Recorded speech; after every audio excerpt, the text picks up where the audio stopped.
Sharkast. Sharkast. Sharkast. IAA Sharkast. Good day, IAA community. This is Dr. Don, your host for Sharkast. We are here today for episode number 28, and we have two awesome teachers with us today for our Sharkast, and it is a vodcast.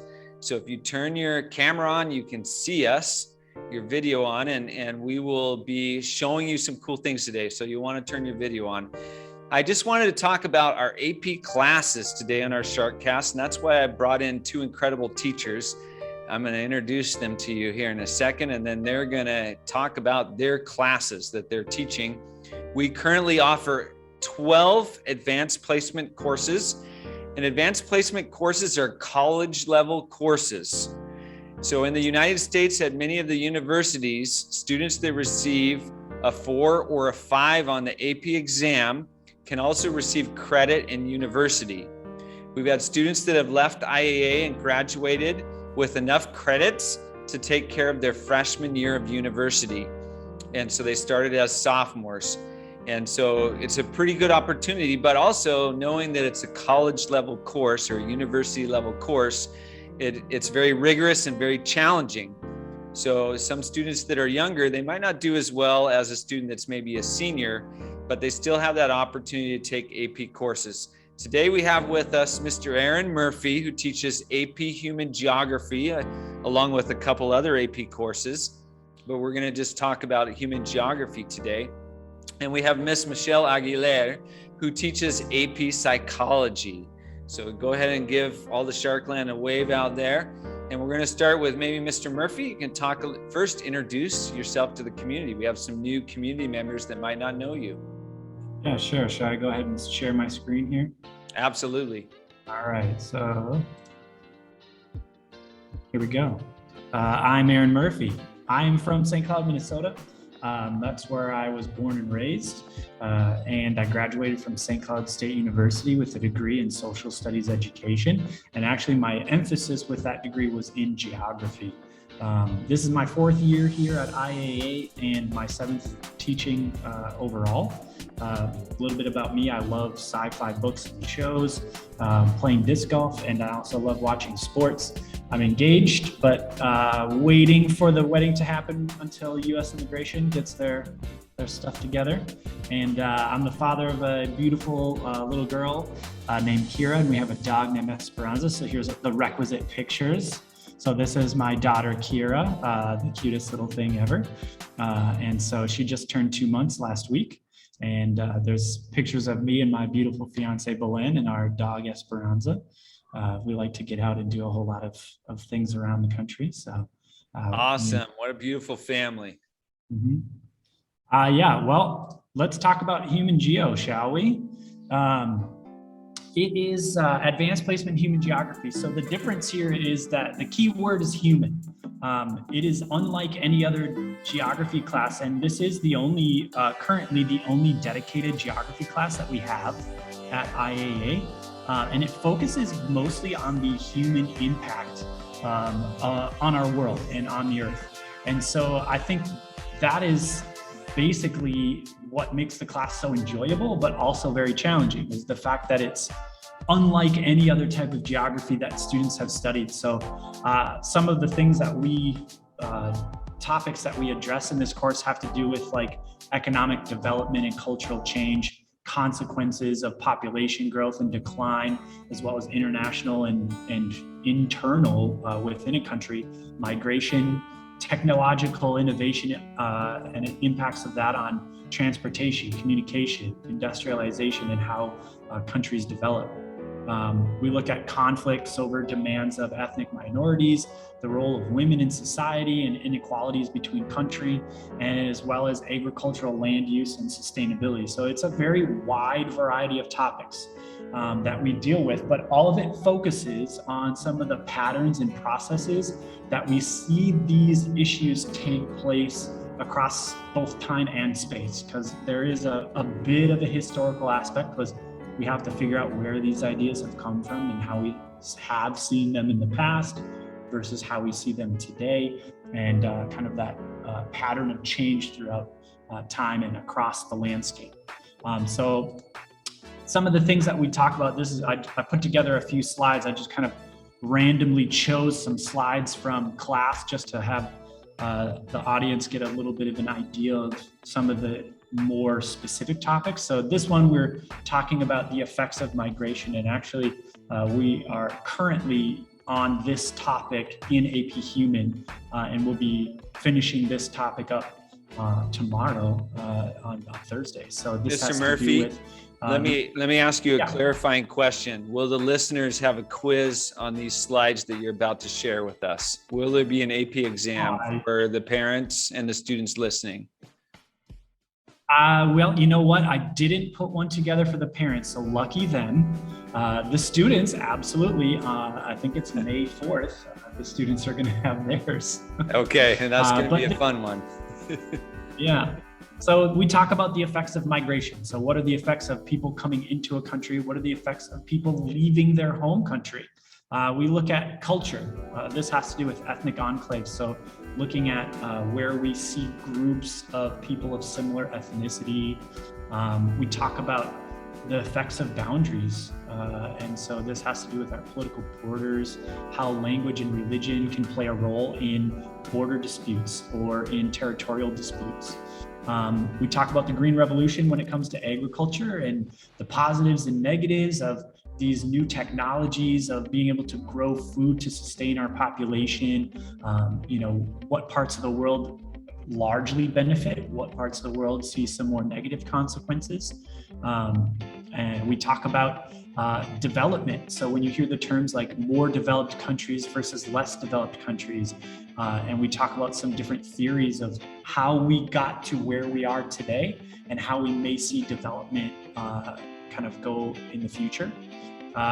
This is probably the unit that kids have the absolute lowest amount of knowledge of, which does present a little bit of a challenge, but this has to do with urban planning. It's just not a topic that most kids look at. And so this is like how we see development in cities, in city planning, and where you find different types of business and residences and things like that. And then here, what I have is kind of an example of something the kids are going to see on the AP exam at the end of the year. So this is an old, what we call an FRQ in the biz. It's a free response question. And so there's 3 questions like this on the AP exam at the end of the year. And it's broken into 7 parts, A through G, but the kids have to be able to answer questions based on this visual. And so it's something we talk about in class, our SEZs, or special economic zones.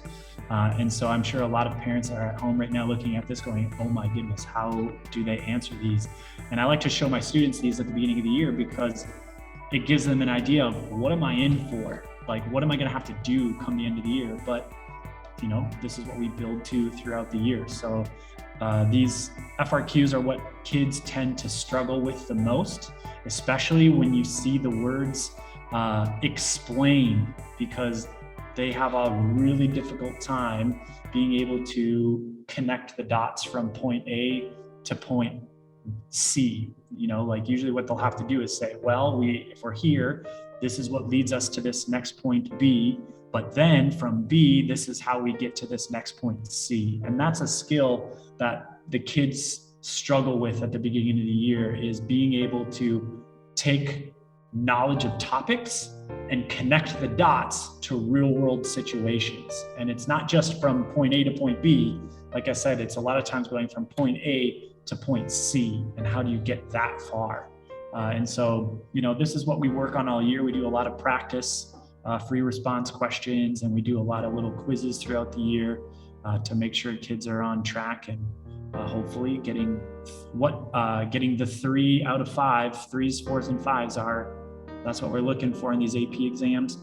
And fortunately for me and for my students, we have just over a 3 average for my students in my time teaching this course. It's between a 3 and a 4. So the majority of my students end up walking out of that AP exam with the potential for college credit, depending on their university.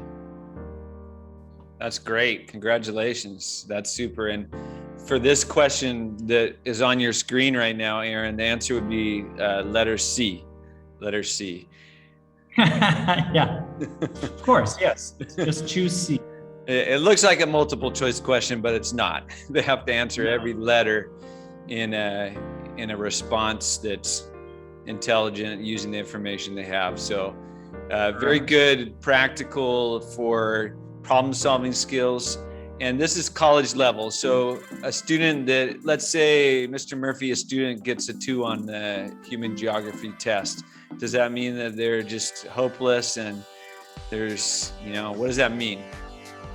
Well, what that means is that they will not have college credit, but they have learned a lot of the information, the skills that are going to be necessary for them to succeed in college. I want all of my students to get a 3 or better. My goal is for every student to get a 3 or more. But just because a student gets a 1 or a 2 has really no bearing on their success in college in any way. The fact that they are taking an AP course, there's a lot of statistics that the College Board has put together that show students who take AP courses in high school have better outcomes than students who do not. And that's does not take into account what their score was. So whether they got a 1 or a 2 means nothing in the grand scheme of things when we look at student success in college. They didn't get a college credit for it, but they are that much more prepared for college level material and to succeed as a college student for having taken this course, no matter what their score is. Good point. Yeah, they're a high school student taking a college level course. And that's the important thing to remember. They're challenging themselves. So that's great. Thank you, Mr. Murphy. And you teach 2 other AP courses too. What are the other 2 that you teach? Well, I teach AP European History currently, and then this year as well, the other one that I teach is AP US Government and Politics, which I believe will kind of rotate a little bit with another course called AP Comparative Government and Politics. So the AP US Government and Politics quite obviously focuses on the United States. AP Comparative Government and Politics focuses on 6 nations from around the world where we look at their governments and compare them to each other. What do each of these governments have? What do the others have? What works well? What doesn't work well? And kind of comparing different types of governments from countries around the world. Very good. And that's a good point. We rotate a lot of our AP courses. So we're offering 12 AP courses this year. And next year, we'll probably offer 12 to 15. That's been our range. But those 12 to 15, there might be 5 or 6 of them that we didn't offer the year before. And the reason why we do that is so the students have the opportunity to take all the courses that they want to take. So one year we might offer AP Chemistry, the next year we might offer AP Biology.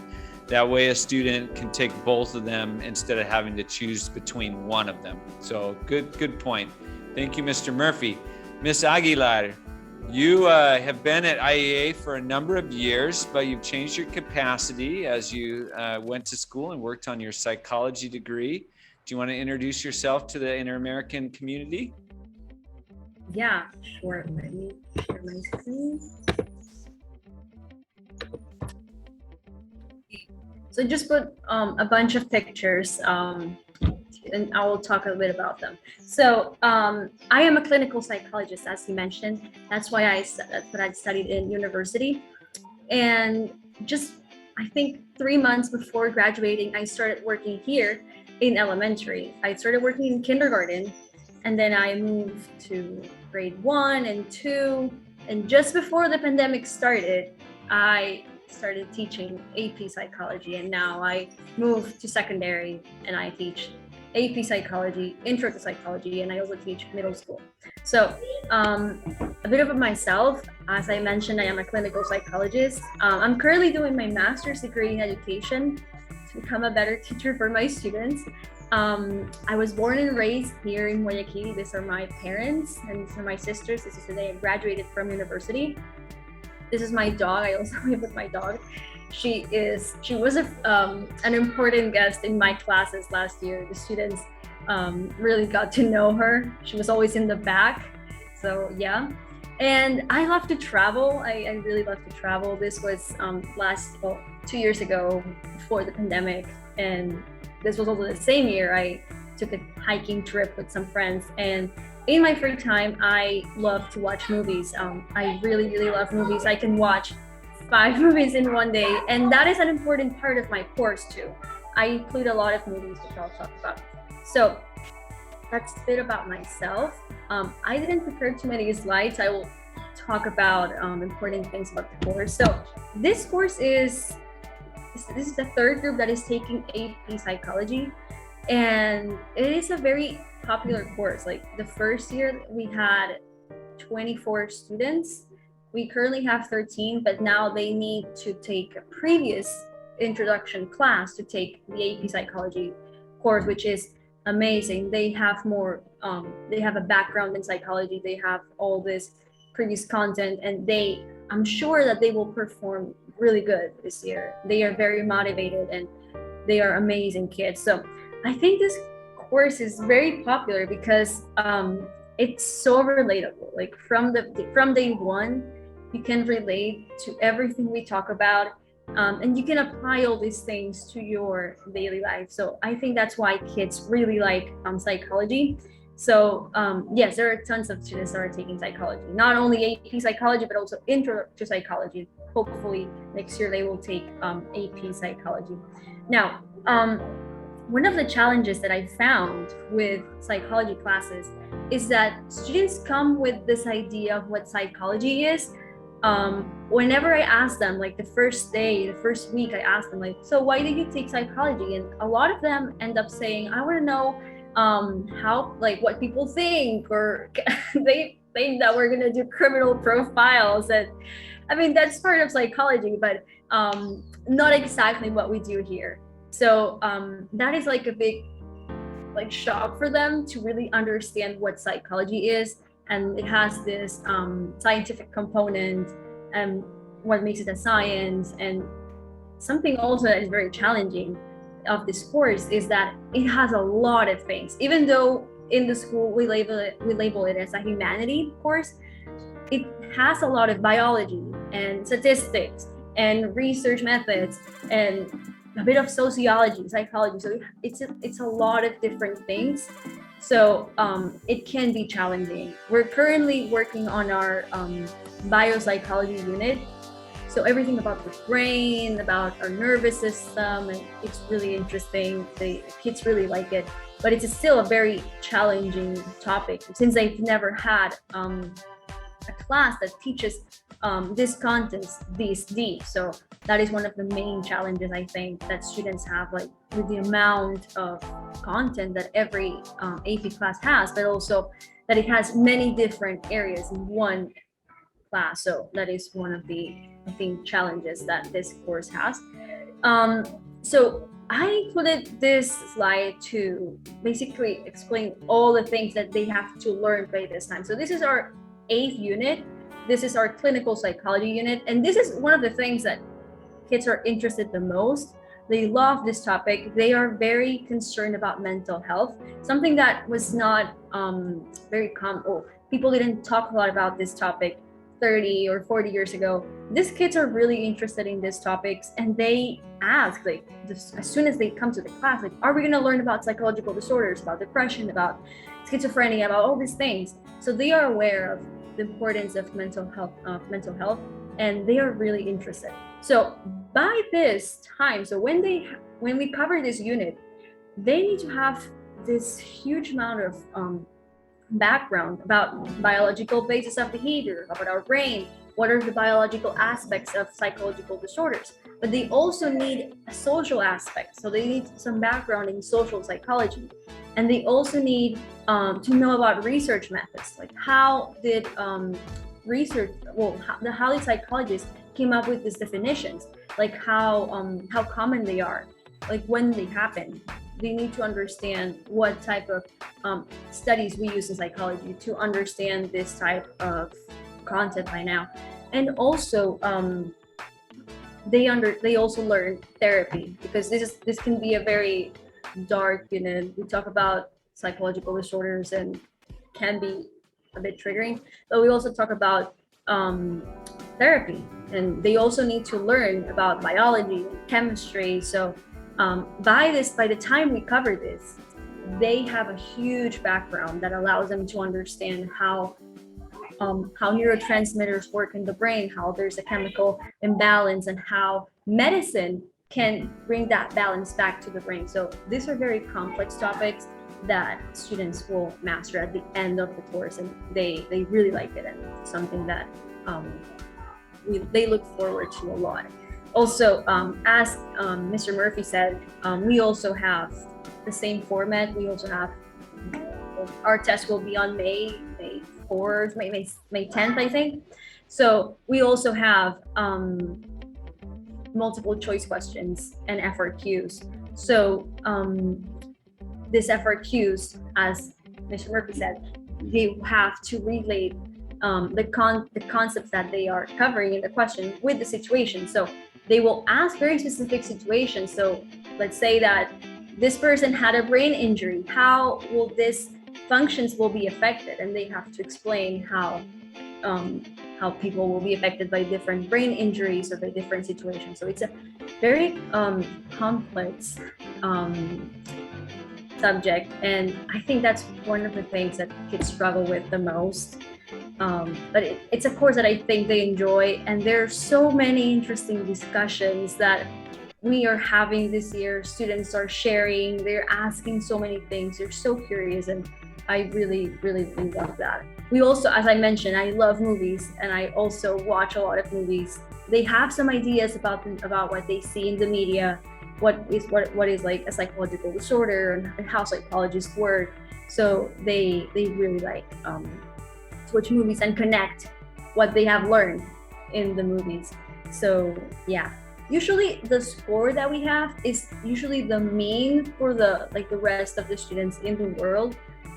It can be between 2s and 4s. It's a very complex topic. The first year that we offer this course, as you mentioned, kids that are in lower courses don't tend to perform as good as those who are seniors or juniors. So we have grades that are all over the place. But this year we have a very like similar group, 11th graders who have already background in psychology and can already like point out the things that we learned last year. So I'm sure that this year everyone will do an amazing job in the AP Psych exam, and everyone is just really happy. That's what I feel. They are really happy to take this course. They were really excited since last year, so I am also really excited about teaching this class. It's so interesting, and I really think that everyone should take at least one psychology course. Like you learn so much about yourself. Thank you, Ms. Aguilar. You know, it's interesting. Have you talked to the kids about their frontal lobe and how it hasn't quite developed? Yeah, that's one of the first things we mentioned. We were just looking at that yesterday, our frontal lobes, about the brain's lobes. And one of the things that we talked about is that their brains will not develop till they are 25. So they learn that, and it's interesting because we're also offering this executive function score, and they learn that their brains are not developed. But this does not mean that they will not be able to have these executive functions such as organization or task initiation or emotional regulation. We're teaching them how to work on these executive functions, giving them strategies. And as I mentioned, they learn so much about themselves. It's so interesting. So they can't use that as an excuse. So I didn't do my homework because my frontal lobe hasn't fully developed. It used to be my dog ate my homework, but now they're intelligent excuses. Yeah, that's what I told them. You are not going to use this as an excuse with your teachers. So yeah, in fact, we have an assignment for tomorrow about excuses that you can use for your teachers of why you cannot come to school. Like, hey, I didn't come to school because I was not segregating enough melatonin, which makes people wake up. So we're gonna do things like that. So yeah, they cannot use these things as an excuse to not do their homework. They can't use the language of psychology as an excuse, huh? Well, maybe Mr. Murphy can verify if that's the case. Maybe they've been using some psychology as an excuse in his human geography class. I haven't heard any as of yet, but I expect that at some point I'm going to. Good, excellent. Well, you mentioned something, Michelle, that is really interesting. There's some good data. One of the things that we've done philosophically as a school is we want our students to be able to challenge themselves. And we expect all of our students to take AP courses. That's part of our culture, is that we want them to challenge themselves, even if it's really difficult, even if it's the hardest thing they've ever done. We want them to do that. And we've also given them the opportunity to enroll in AP courses at a traditionally younger age than other schools.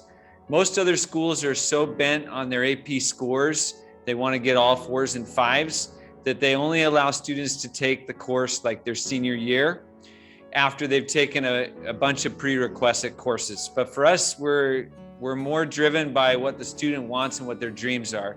And so we have had 9th graders and 10th graders take AP Psychology or AP US History or other courses in the past. And we have found, with looking at our data, that those students have traditionally scored, around that 2 range, versus the older students, the 11th and 12th graders, that are maybe getting 3s and 4s and 5s. And so that is something that we found, but that's okay, because like Mr. Murphy said earlier, they're challenging themselves and they're taking a college level course, which, who are we to say, you shouldn't take that course? If they really are interested and they want to take it, go for it. Something that I've noticed also is that many of the students that have taken AP Psychology, even if they don't pass the test, even if they don't get the credit, they end up liking the subject so much that they study psychology in university. So far, we've had like 2 of them. One of our seniors will definitely study psychology. She's super interested. She's very motivated, and she is always asking questions about psychology since last year. We know that she will study it. I know that she will do amazing, but many of them like the subject so much that they end up pursuing a psychological degree. Awesome. Well, congratulations to both of you. First of all, for taking on the challenge of teaching an AP course. Those parents that might not realize this, each AP course has a week-long training that's associated with the course. And that's just to begin teaching the course. And then after that, you have to continue to develop each year, because they come out with new materials and new curriculum resources that you have to update yourself on. And so both of these teachers are wonderful. They've done that. And those AP training courses, when do they happen? During the summer. Yeah, during the summer. So summer vacation, AP training, and they do it so that our kids can have the courses that our kids want to have. And so thank you to both of you. Can you give a Go Sharks to the community? Yes. Go Sharks. Michelle, I don't know what the psychology of your Go Sharks was, but maybe we'll give you another try. Go Sharks! Okay, very good. Excellent. Thank you very much for being on our Sharkast today. You 2 are great. IAA Check out the credits to see our middle school students who provided our background music. Thank you.